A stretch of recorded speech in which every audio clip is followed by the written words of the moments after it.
Hello friends, welcome to my YouTube channel Sumit commerce classes. ये video friends class 11th वालों के लिए है। हम लोग बेसिक अकाउंटिंग टर्म्स पढ़ रहे थे, उसके आगे कंटिन्यू कर रहे हैं।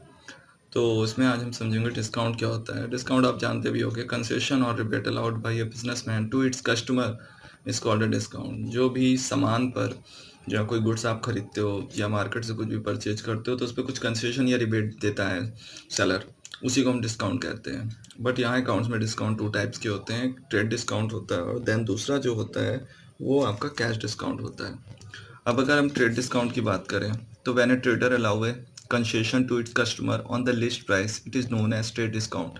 मीन्स जब भी कोई आप सामान खरीदते हो तो जिस पे एमआरपी पे डिस्काउंट या कंसेशन दिया जाता है उसे हम ट्रेड डिस्काउंट कहते हैं। ट्रेड डिस्काउंट की एंट्री बुक्स में नहीं शो की जाती है। मीन्स आपको एक एग्जांपल से मैं समझा रहा हूँ। जैसे मान लीजिए आपने 1 लाख का कहीं से सामान खरीदा और उस सेलर ने 20% ट्रेड डिस्काउंट दिया आपको। तो अब अगर आप 1 लाख में 20% निकालोगे तो 20,000 आएगा। तो वो 20,000 लेस कर देगा और आपको सामान मिल जाएगा 80,000 का। तो आप परचेज जो मानोगे वो 80,000 मानोगे और सेलर जो सेल्स मानेगा वो 80,000 मानेगा। ये 20,000 बुक्स में रिकॉर्ड नहीं होंगे। मीन बुक्स में रिकॉर्ड करने का मतलब अकाउंट्स की बुक में रिकॉर्ड नहीं होता है ट्रेड डिस्काउंट। तो ये ट्रेड डिस्काउंट है। अब ट्रेड डिस्काउंट का मोटो क्या है? सेल्स बढ़ाना। जो सेलर जितना ट्रेड डिस्काउंट देता है उसकी सेल्स उतनी ज़्यादा होती है। अब इसके बाद नेक्स्ट बोल रहा है कैश डिस्काउंट क्या है। तो कैश डिस्काउंट क्या है? When a trader allow a concession to the customer to make payment in cash और by cheque it is known as cash discount. तो ये क्या है? जैसे मान लीजिए अब आप ही को यही एग्जांपल में 1 लाख रुपीज़ में 20% ट्रेड डिस्काउंट था। अब आपको 80,000 देना था, 80,000 देना था। अब अगर आप उसे सेलर को कहते हो कि नहीं हम 15 दिन बाद देंगे या 20 दिन बाद पैसे आपको देंगे, तो सेलर आपको एक लालच दे सकता है कि अगर आप भाई 3 दिन या 4 दिन के अंदर हमको पैसा दे दो तो हम 5% और डिस्काउंट आपको दे देंगे।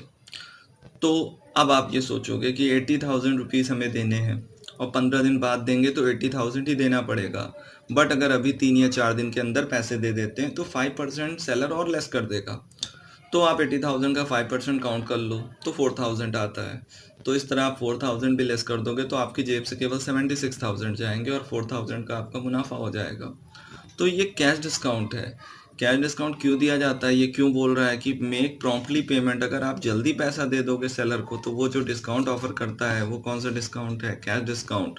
इसकी बुक्स में एंट्री रिकॉर्ड होती है। मींस आप अगर परचेज लिखोगे 80,000, सेलर सेल्स लिखेगा 80,000, तो उसमें से अगर कैश आपकी जेब से जाएगी 76, सेलर भी लिखेगा 76,000 और 4,000 आप दोनों की बुक्स में रिकॉर्ड होगा। मतलब 4,000 आपका डिस्काउंट अलाउड और डिस्काउंट रिसीव्ड दो फॉर्म में जाएगा। आपके लिए डिस्काउंट रिसीव्ड रहेगा और सेलर के लिए डिस्काउंट अलाउड रहेगा।